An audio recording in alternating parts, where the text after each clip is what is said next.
Good morning, members of the public, officers and members. Thank you very much. Welcome to the Grants Advisory Committee today, Friday, 30th of September 2022.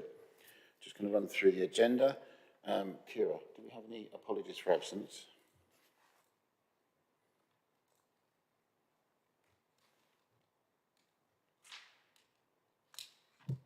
Sorry about that. No apologies.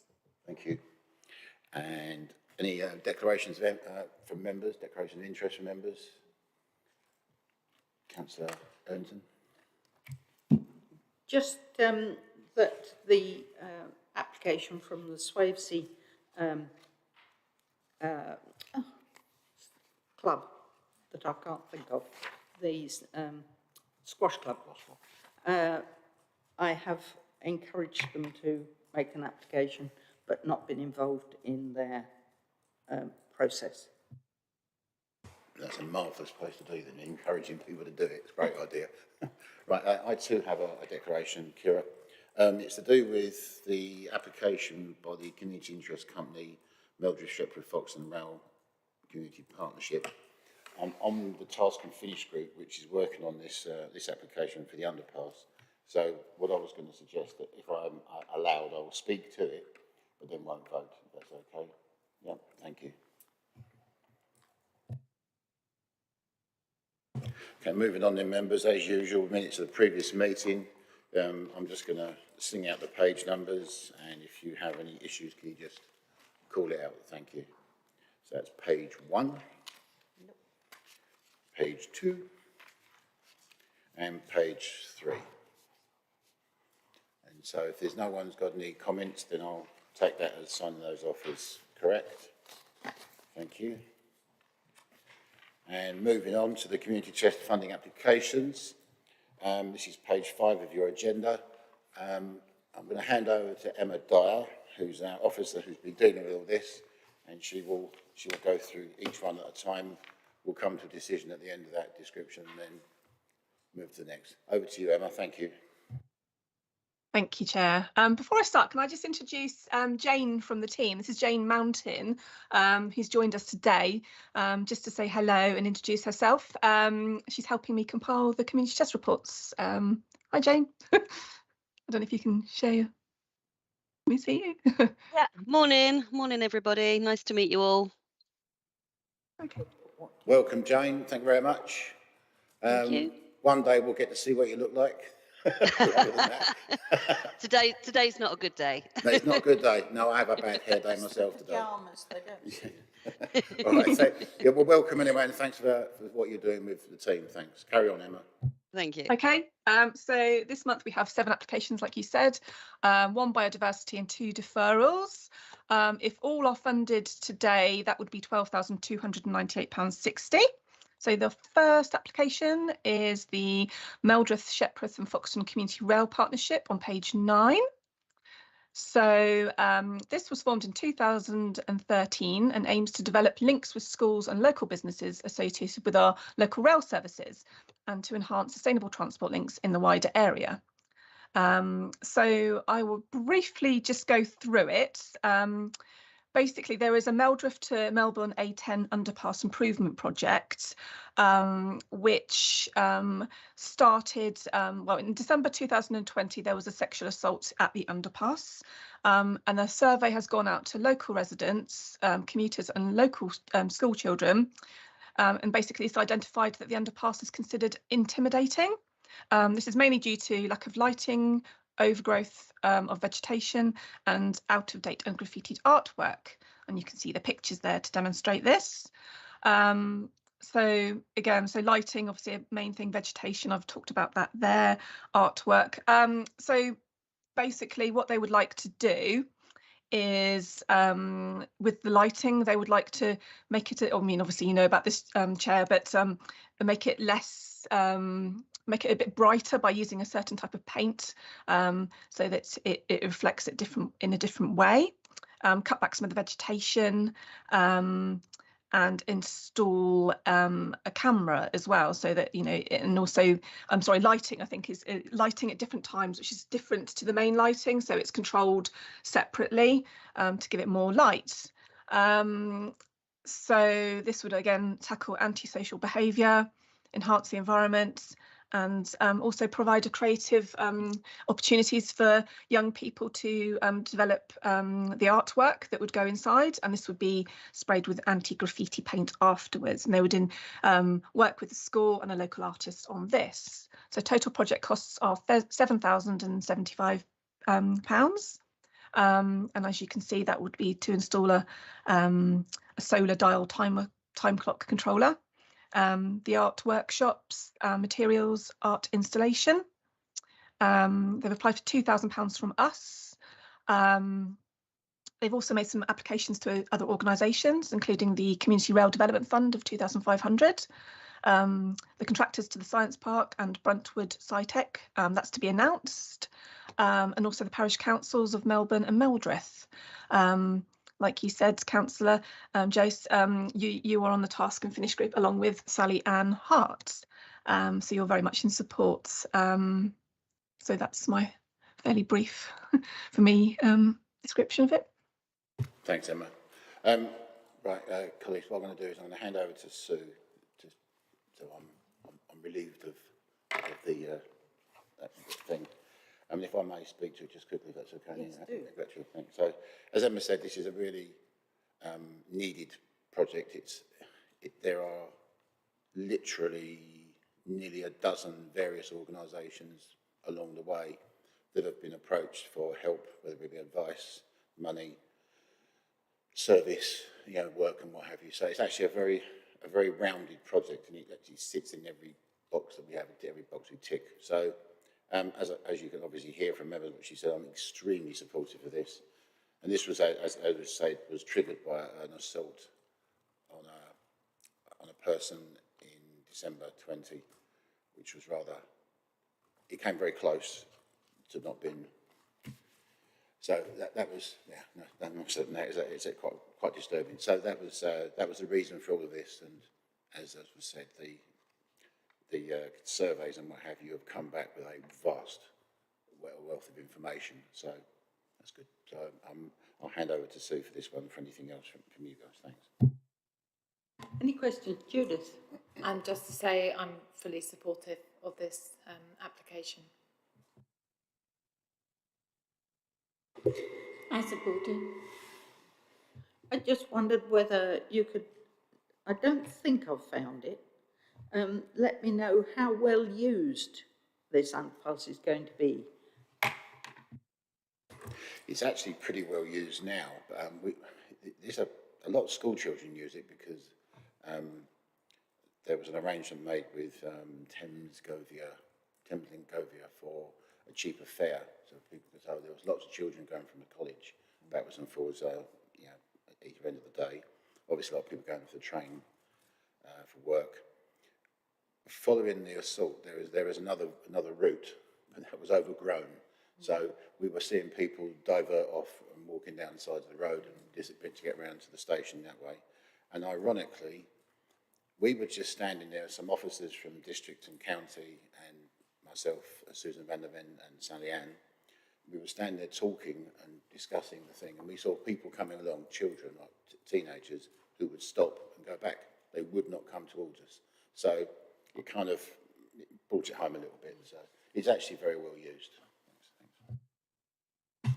And are the two other offers of money or hopeful offers of money dependent on us agreeing this award grant?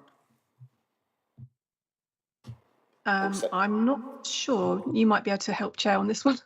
I think every application that's been made is to allow the project to run forward. The noises coming from all the ones that are still to be agreed are very positive noises. It was just we're catching up with meetings and stuff like that with the various parishes and things like that. So, but the Bruntwood SciTech is the technology partnership, the TTP site. Yeah. TTP have essentially sold their site, or leased it off for 250 years to this investment company, who are a SciTech investment company. They're redeveloping it, so they're now taking that site. So they are very much in the community minded, and they are actively encouraging all of the staff on site to use public transport. So this is another reason why it's almost there. It all sounds extremely positive, and certainly I would support it. I think that means we all support it. So I think we can say yes, please. Okay, I'll pass back to you. Thank you very much, Councillor Harrington. Okay, Emma, over to you, number 2, please. That's a yes, by the way, I believe.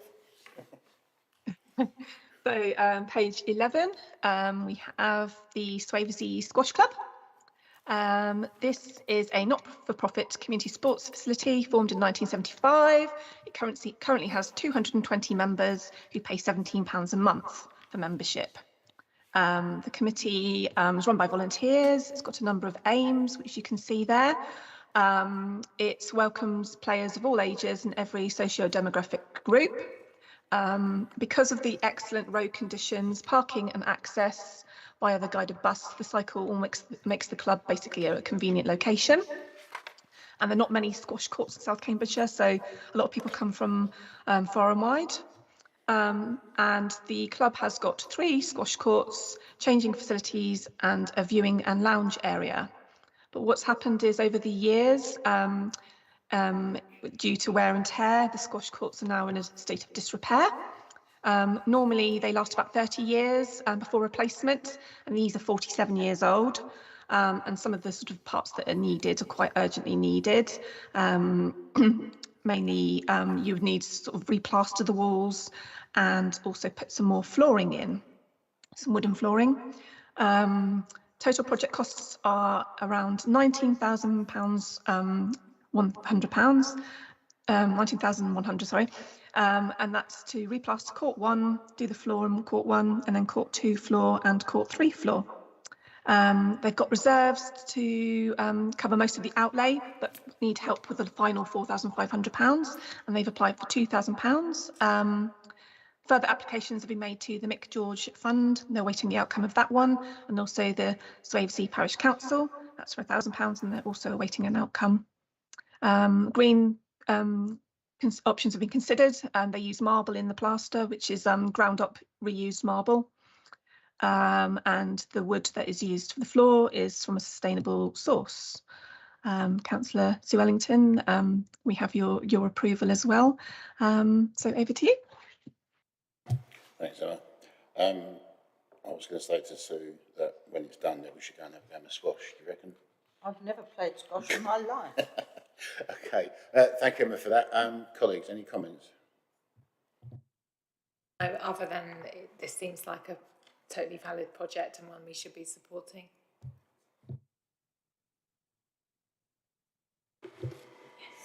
I support it, yeah. Much obliged. Okay. That's a yes then, Emma. Thank you. Okay, lovely. Okay, so on to page 12, we have the Meldreth Crisis Community Support Group. This is a venture that was initially set up during the 2020 COVID-19 pandemic, previously known as the Meldreth Coronavirus Community Support Group. And what they want to do is set up a winter emergency food bank using the expertise and cash reserves to help support members of the community during the cost of living crisis. So obviously that's coming up now. It is now, should I say.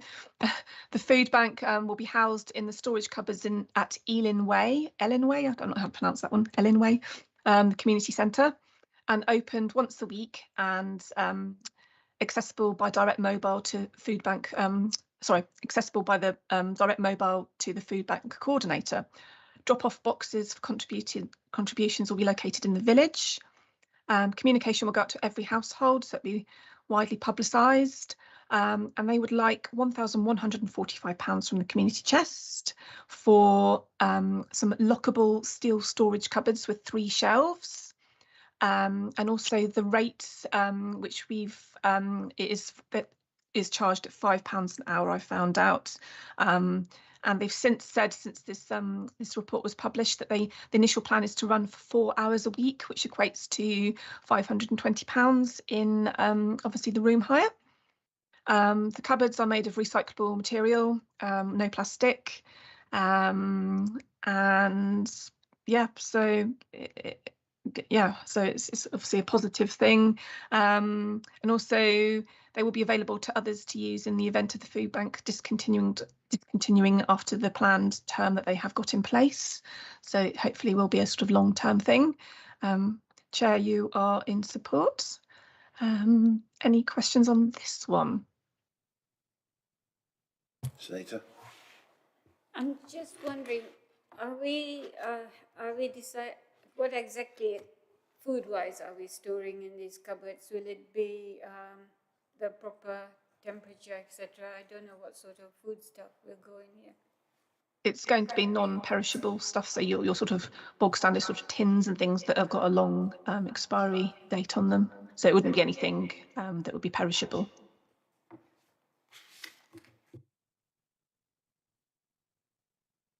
Any other questions, Judith? So, in that case, are we in agreement? Yeah, agreed. Thank you very much. Agreed. Okay. So on to page 14, we have the A10 corridor cycle campaign. This was formed in 2013 to promote and to provide a coherent body of public support with a view to ensuring that the area between Royston and Cambridge was considered for improvements to active travel schemes, such as improved cycling and walking infrastructures. Currently, they have 150 members, a broad range of people that are on the committee. And what they would like to do is install 6 secure cycle racks at Foxton Village Shop and the White Horse Pub. These are key amenities in the village, in the centre. So this would obviously encourage active travel and more trips by bicycle, as well as raising the profile of everyday cycling within the village. So to supply and fit 6 Sheffield stands is £1,353.60, of which all has been requested from the community chest. The Foxton Village Shop and the White Horse Pub in Foxton will contribute £100 to make up the shortfall. We also have support from Councillor Dr. James Hobro, and he is in close contact with the group with this application. So over to you. Thanks, Sarah. I know this group very well. I often meet them when I'm not on a bike. But they are an incredibly active group.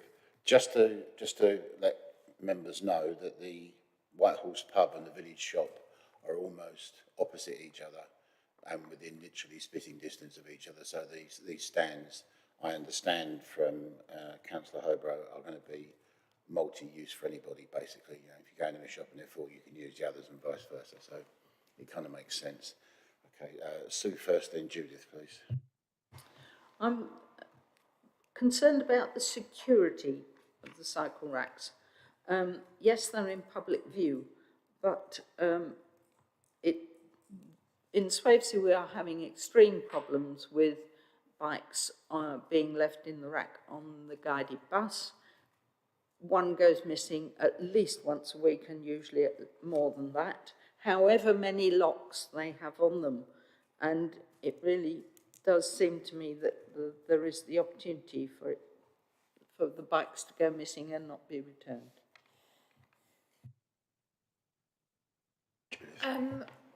I don't know if I'm being a bit too particular here, but this is the kind of thing that I thought would come to Zero Carbon Communities application, being an active travel, greening kind of idea. And I'm not sure if it's coming to the right thing, but possibly that doesn't matter. It's just more of a question, really. I'm going to ask I Emma, think, because I have a feeling, Emma, this went to the zero carbon, but it was too small a sum. So I think that's, yeah, although Zero Carbon Communities from £1,000 up to £15,000, I think it fits in here because obviously one of the aims of the community chest is obviously to promote well-being as well. Obviously it's green, it's a green way of travel as well. So it can kind of go into either, but I think like Councillor Hale says, is because it basically is quite a low amount. But it could go into both. But I think because also this is a monthly committee and the Zero Carbon Communities one is a yearly fund. It just depends on timings as well. Okay, so yeah, just I suppose it doesn't matter which pot it comes out of, as long as another pot isn't sort of deprived by being in the wrong place. But although obviously I'm really supportive of things which increase active travel, and on the security point of view, if they are really well positioned, where there's good sight lines, and they're well used, it's a bit of a vicious circle, isn't it? If lots of people use them, lots of people walking around, they're less likely to be taken, but then people won't use them if they fear they will be taken. That if it's in a good visible place, that I feel more, more happy about the security. I'd like to come to Councillor John Williams, lead member for Finance, who's got his hand up. So. Thank you, Chair. I have to say, experience in Cornwall High Street is the opposite, that people leave their bikes there and they're just left, and it's left to the parish council to have to somehow saw the lock off to get them, to take them away. I'm quite happy with this. I think it's a really good facility. Picking up on Emma's point, the reason it's come here is because we made a decision last year, I think, when we were looking at the zero carbon funds, that the small ones should come to this committee, for the very reason that, as Emma said, this committee meets every month.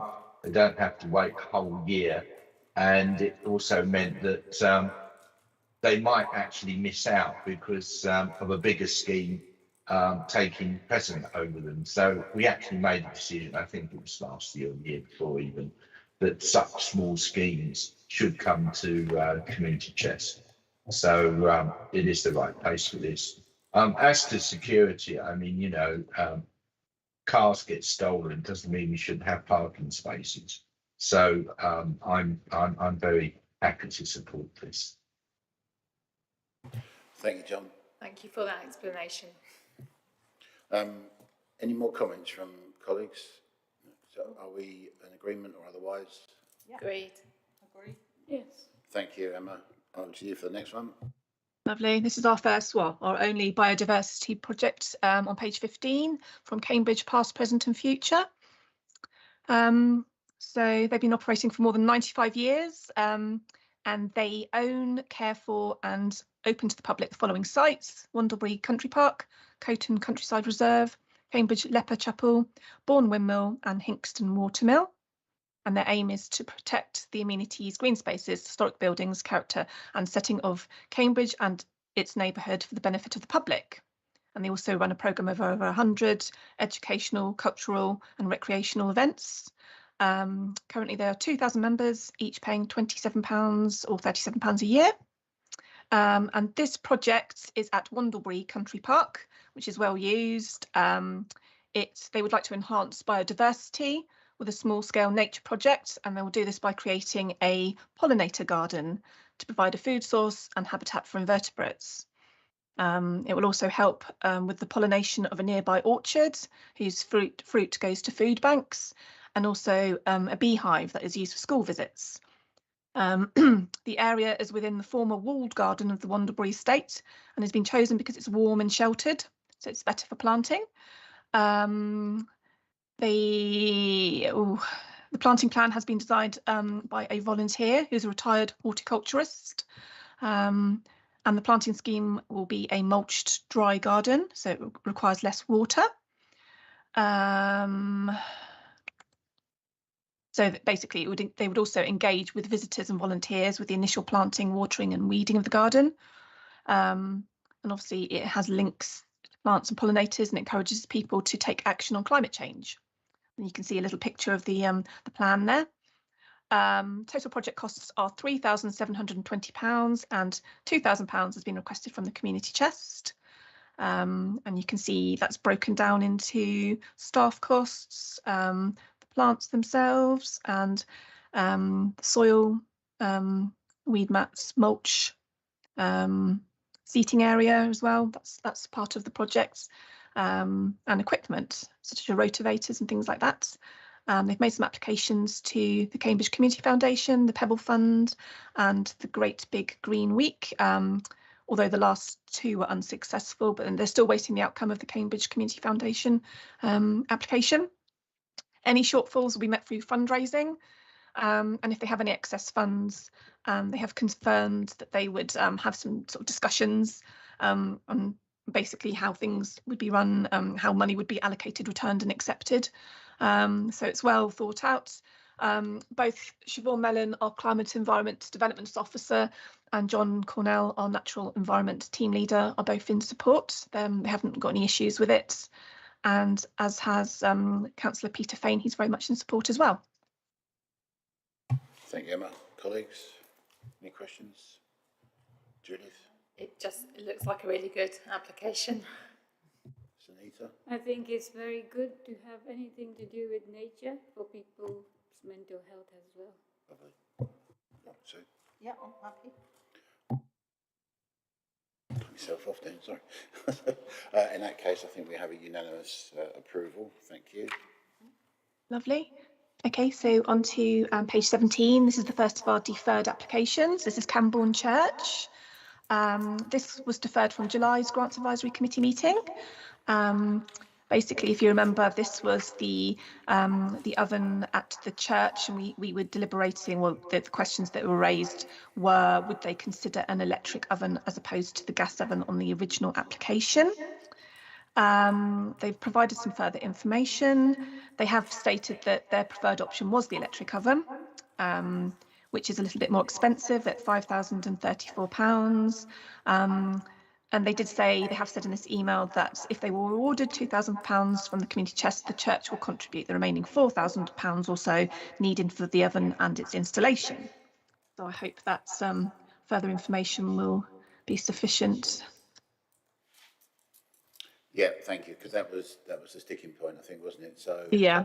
I can see John nodding, Sue's nodding. Judith and Sunita, do you have anything to say?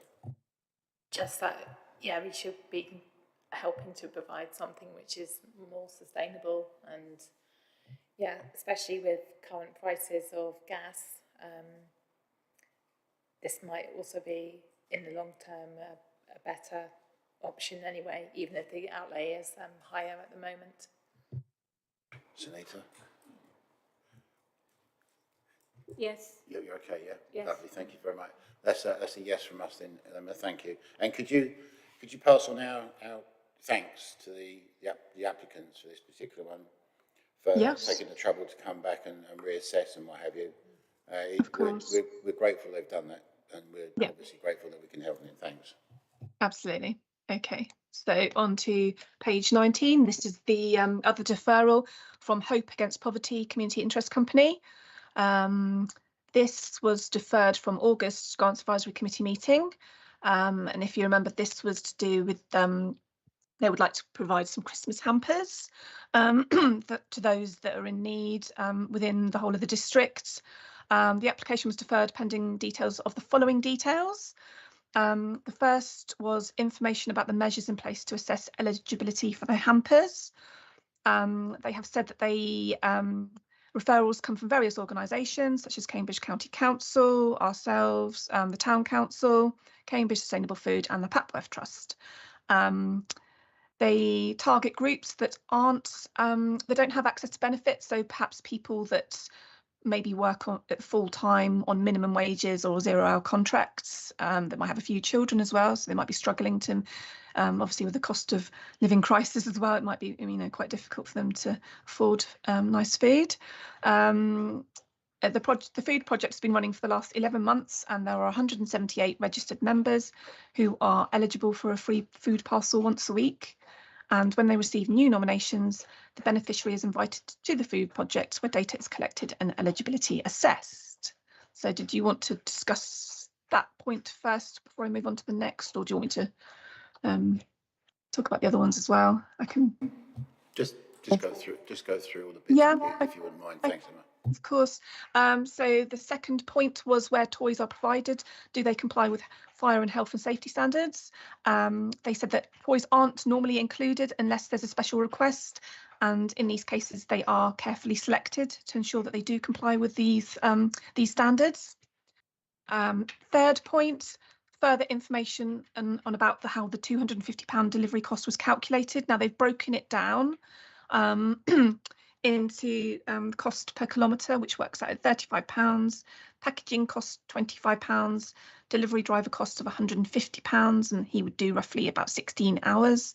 And then the volunteers' costs for any kind of refreshments or anything they need whilst they're, providing all this good work. And he's also said that any kind of profits, I think that was a question, who is the beneficiary of any profits made? They don't make any profits, is what we've been told. Yes, so if you've got any questions, over to you. Thanks, Emma. Okay, so this project looks like it's going to be run between Camborne Town Council, SCDC. Did I hear you mention county as well? That's the referrals, wasn't it, from county? Yes, that's the referrals. It's quite a wide area of involvement, if you like, from local authorities, if you like. So yeah, because it benefits the whole of the district. It's not just Camborne itself. It's anybody within the district. Okay, before I come to colleagues in the room here, can I go to Councillor Williams just to have his take? I mean, obviously, lead member for finance for SCDC, so we're obviously involved in this, John. Can I have some guidance on this from your good self? Thanks. Well, the issue I've got is still the distribution costs. And I hear the breakdown, which it seems to, it seems to me that they put a figure on the distribution, the delivery cost, and then they divvied that up between the various elements of that rather than starting off. This is what seems to me anyway. It's starting off by looking at the actual cost of delivery and then producing a total cost for the delivery. And as I say, that's the area I have an issue with. If the committee feels that is reasonable, then I'll go along with the committee. But that is my. Otherwise, I would be happy to give a yes to this project.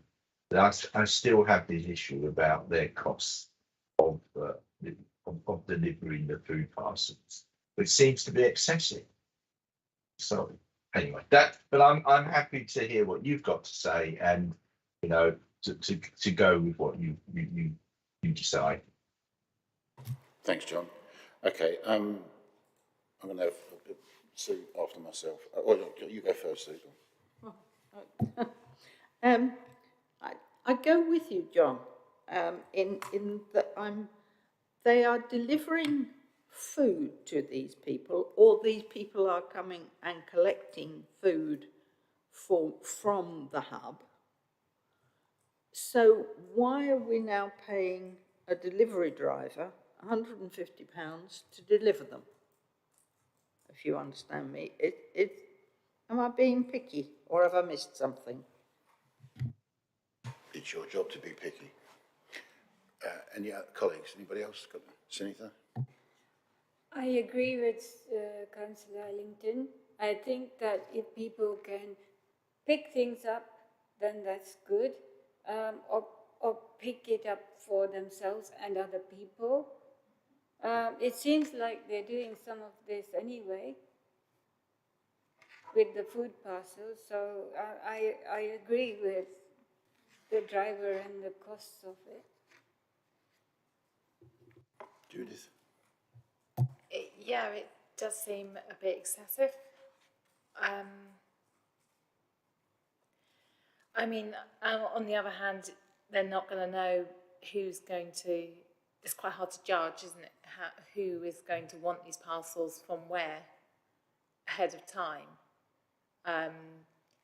So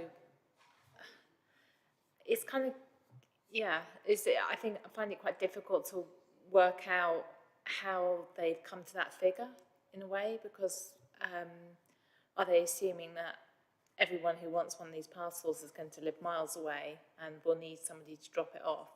Or, as Councillor Hansraj has said, people tend to sort of club together and get somebody to go and collect and distribute, or they come to the hub.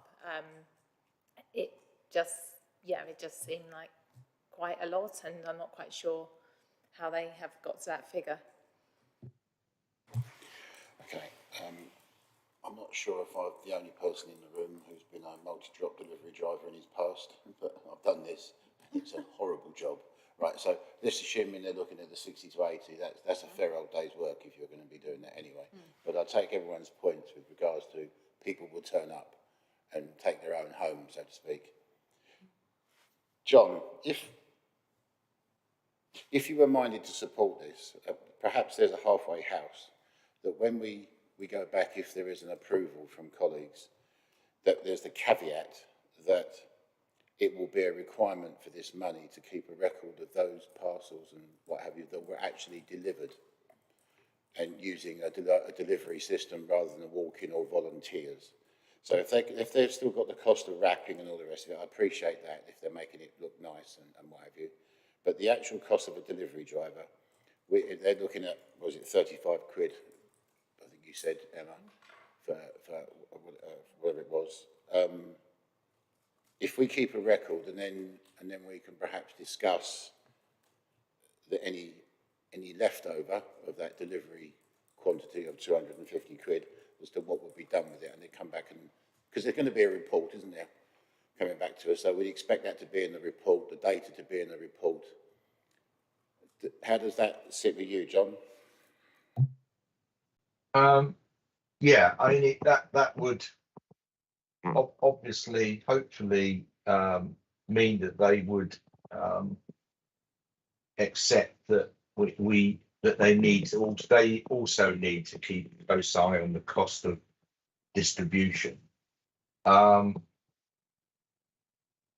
only other way that we could do it is to reimburse them for their distribution costs, rather than give them the money up front. That we would pay. Obviously, they would have to provide us with the necessary, provide us with an invoice, in effect, or an itemised invoice of the various journeys and the cost, and then we would fund those journeys up to a certain amount, but that would be done retrospectively. It would be done after the event, and they may not have, that might cause them a cash flow problem. But otherwise, if the committee, is happy to say, we'll give you the money, but at the end of the when we come to review how the money's been spent, we will expect you to account for the distribution costs, and that may well then ensure that the money is spent in a prudent way. But as I say, that's my only problem with this. It is unusual. I don't think of many food banks that actually go and deliver food parcels. They tend to expect people to come to them and make arrangements to come to them.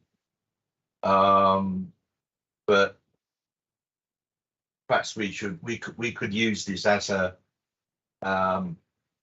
trial in a way, and see, and it would obviously give us the experience for the future. Should we have further requests or applications like this? I say I'm really not. I can be swayed one way or the other really about this application. I'm reluctant for us to go back again to them on this, because I don't think we'll get very much more out of them on this distribution matter. And clearly, if we could give them, presumably, Emma, we could give them grant minus the cost of the distribution element of what they've asked for, and Absolutely. say, here you are, we'll fund you, but not the distribution bit, because we're not clear as to the true cost of that distribution. You still haven't made it clear. And maybe we could suggest to them that, how about we refund you the cost of those of that distribution, provided you provide us with the with an itemized invoice. I've spoken to one of the officers in the team, because they got some funding back in I think January. I think it was some DEFRA funding that they had, sort of food related funding.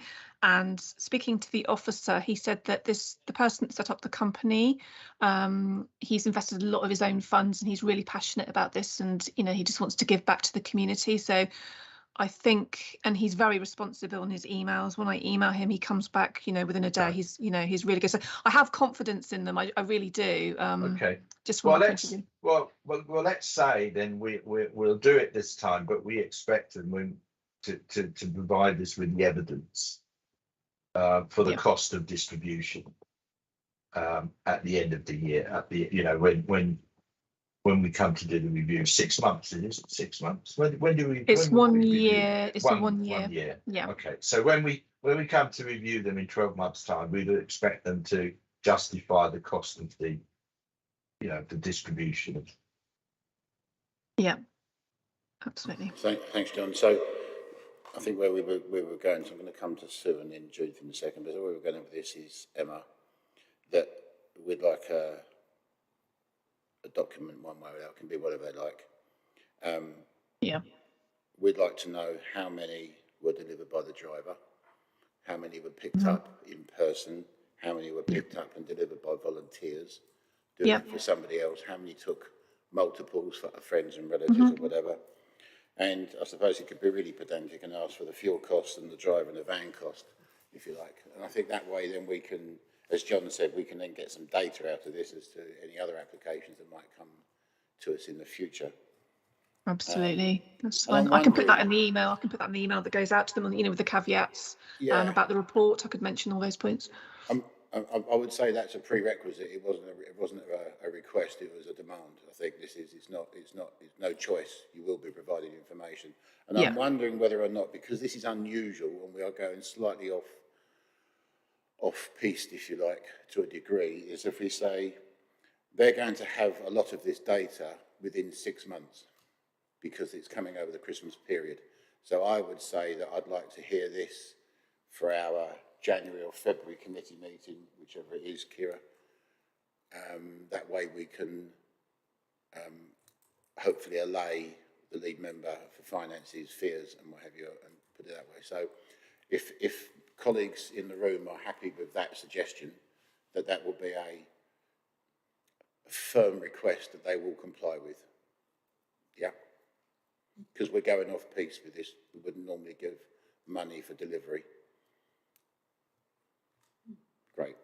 Sue, then Judith. I suppose the only extra thing, I agree with what you just said, and I'm happy to go that way. But the thing is, the people are getting the parcels now. Why can't these hampers be delivered with their parcel for the week? They're getting them. It says here that they're getting delivered on Mondays, Wednesdays and Fridays, and they get a parcel a week. So why don't the hampers go with the parcel for the week? If they're so it just smacks slightly of being taken for a ride. That's the only thing that bothers me. I was going to suggest giving them slightly less than the 2,000, but also doing a sort of possible rebate system along the lines of what you've described, Councillor Hales, and also I don't want to be unkind, but doesn't that also sharpen the mind of how you're going to deliver them, what order, you know, so you do your route, so it costs less fuel, and as Councillor Ellington said, you can double up, surely, if they're having deliveries already. I don't see why it's an extra cost, to be frank. I'm a bit, yeah, I think maybe a slightly lower amount. I do know. If they're delivering the volume they're delivering, they won't get them in the van. It's as simple as that. It's a volume status thing. So, Fair enough. I think John mentioned it earlier about there may be an issue with cash flow. I'm going to sneeze, excuse me.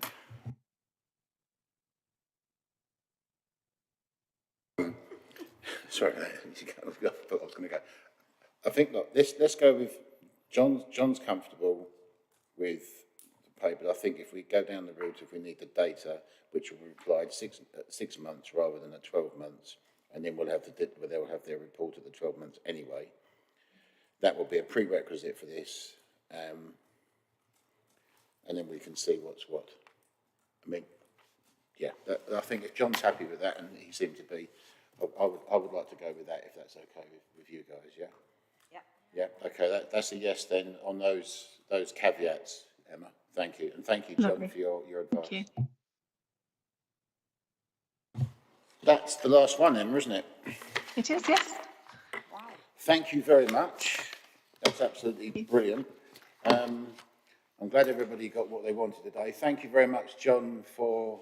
Can I before you wind up the meeting, two things. First of all, congratulations, Sue, on your award, your Ethelred award, which I've just read about. Well deserved. And the second is, you know that at full council we passed a motion about the cost of living crisis, and one of the recommendations was to ask me to ask you to look at somehow including in the criteria for future application organisation doing to help those on low incomes. It could be, for example, a lower fee. It could be, such as the food, with the one we've just dealt with, which is an obvious one, having a food bank. But can you please, therefore, officers and committee, have a look at that and come back at the next meeting with some recommendations for me, if that's possible? Not a problem at all. We'll get Thank you very much. Emma and the gang to sort us out, and then, yeah, be ready. Okie doke. Okay. In that case, then, just thank you to any members of the public who've been watching. Thank you to the officers for running the meeting, Emma for doing all the work, and Jane for helping. Obviously for John for saying yes. Such a nice man. Looks like Father Christmas, acting like one. That's excellent. And thank you to my colleagues. Yeah. All right. Thank you very much.